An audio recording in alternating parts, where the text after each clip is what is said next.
Nat said, She'll love it. Oh, I'm sure she would. I've seen some low interest rates for mortgages, and I'm wondering, how do you decide when it's time to contact your broker to refinance?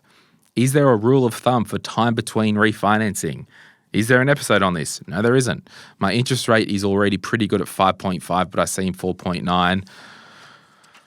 I mean, you'd have to knock on your broker's door yearly, wouldn't you? Just to see which way the wind's blowing. Yeah, I mean, I'd love it, Nat, if your broker was knocking on your door yearly. But I think annually is a good thing. Be aware that if you've just set it up, the broker will lose money by moving it, and so you want to respect that because they got paid for all the work up front that they did for you through that. And if you move a mortgage within the first 2 years, generally, they'll have what's called a clawback. It might be all of it, depending on when it happens. But your mortgage broker can also talk to your bank.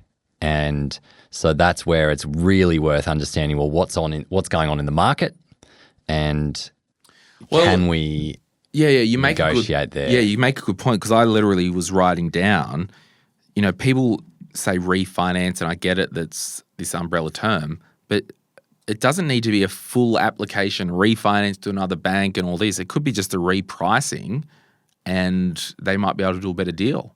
So just on this, I've seen 4.9, ours is 5.5.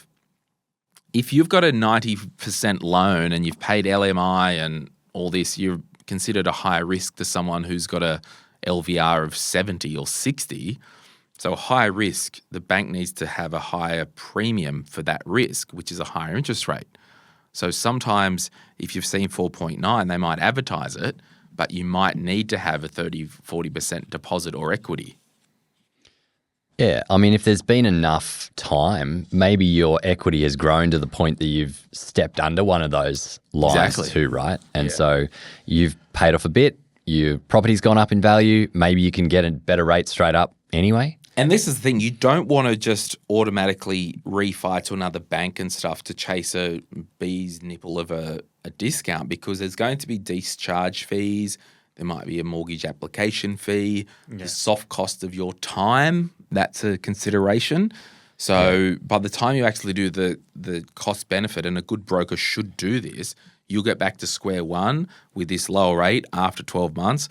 I reckon if it's longer than that, you're probably not bothering. I don't know. And if you paid LMI, if you went to another bank and refinanced to get a better rate, you don't want to pay LMI again. Yeah. Our mortgage broking team would run that through, and then, you could spit out, okay, well, what are the top three? See what he did there? I heard that. You cheeky monkey. I've only known because I've looked at the reports so many times. Oh, right. Yeah, he just slipped in there, the sufficient solutions. I'm here to help. Yeah, I'm James. I'm here to help. But Jimbo's got a mortgage broker team. You can reach out to them. When you run it through that system, you can see at the bottom the dollar differences, not just the rates. Yeah, because it's not about, rate's important, but there's other considerations. So there you go, everyone. Well, we can end the episode there because Jim got his plug in for sufficient solutions. Hey, it's Glenn here. Thank you so much for watching today's video. You made it to the end. Can I ask a favor? Can you hit that like button and maybe hit subscribe if you want to get notified when we release further videos just like this one, whether you watch the Money, Money, Money podcast or Retire Right. And remember, if you want to learn more about investing, I've got an investing book, The Quick Start Guide to Investing, and there's a link in the description to get your hands on a copy. Thank you so much. Bye.